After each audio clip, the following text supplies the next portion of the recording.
मैंने अभी अभी 2000 साल पुराने एक विशाल जीवाश्म को छुआ ही था कि अचानक वो दैत्य जाग उठा।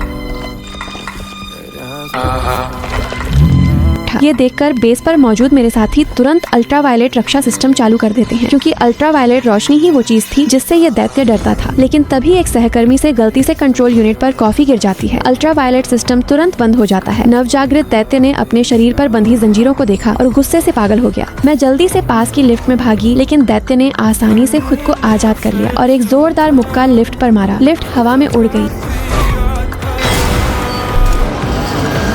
एक साथी ने मुझे समय रहते खींच लिया और मेरी जान बच गई। इतने भयानक और विशाल जीव के सामने हमारे पास भागने के अलावा कोई रास्ता नहीं था। लेकिन जैसे ही हम भूमिगत लैब से बाहर निकले, वो डरावना दैत्य लैब को तोड़ते हुए बाहर आ गया। ये दैत्य नॉर्वे की लोक कथाओं का ट्रोल था। उसका शरीर मिट्टी और पत्थरों से बना था। उस पर बर्फ जमी हुई थी और उसकी हड्डियां ग्लेशियर की तरह ठंडी थी। ट्रोल ने हमें तिरस्कार भरी नजर से देखा और बिना पीछे देखे वहां से चला गया। बेस पर हुई इस बड़ी घटना से सेना नाराज हो गई। शीर्ष कमांडर ने मेरी आपत्तियों को नजरअंदाज करते हुए सीधे ट्रोल को खत्म करने का आदेश दे दिया। मुझे मजबूरी में सैन्य अभियान में शामिल होना पड़ा, लेकिन जब मैंने उनके हथियार देखे तो मैं हैरान रह गई। ट्रोल का शिकार करने के लिए सेना ने खास लड़ाकू विमान तैयार किए थे, जिनके दोनों पंखों पर अल्ट्रावायलेट लाइट लगी थी। उनकी ताकत इतनी थी कि ट्रोल को पल भर में जला सकती थी।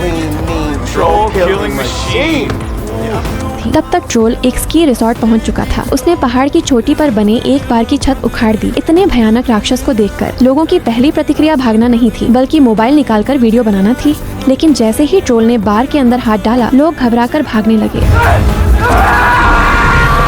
उसी समय सैन्य विमान तेजी से वहां पहुंच गए। उन्होंने सभी हेलीकॉप्टरों की अल्ट्रावायलेट लाइट चालू की और ट्रोल पर हमला कर दिया। तेज रोशनी से ट्रोल दर्द से दहाड़ उठा, लेकिन वो पूरी तरह नहीं रुका। जैसे ही सेना दूसरा हमला करने वाली थी, ट्रोल ने पास खंभा उठाया और पूरी ताकत से हेलीकॉप्टर की तरफ फेंक दिया। एक साथी के हेलीकॉप्टर का पिछला हिस्सा टूट गया और वो नियंत्रण खो बैठा। ट्रोल ने घमंडी इंसानों को घूरा, फिर खंभा छोड़कर वहाँ से चला गया। ट्रोल अचानक इतना हिंसक क्यों हो गया? शायद सालों के प्रयोगों ने उसे अंदर से तोड़ दिया था। उससे बात करने और उसे रोकने के लिए मुझे एक ही रास्ता सूझा, उसकी ही जाति का कोई और जीव। इसीलिए मैं विशेषज्ञों को लेकर एक रहस्यमयी गुफा में पहुंची, जहां एक और ट्रोल रहता था। मैंने अपने पिता से सीखा हुआ मंत्र पढ़ा ताकि उस ट्रोल को बुलाया जा सके।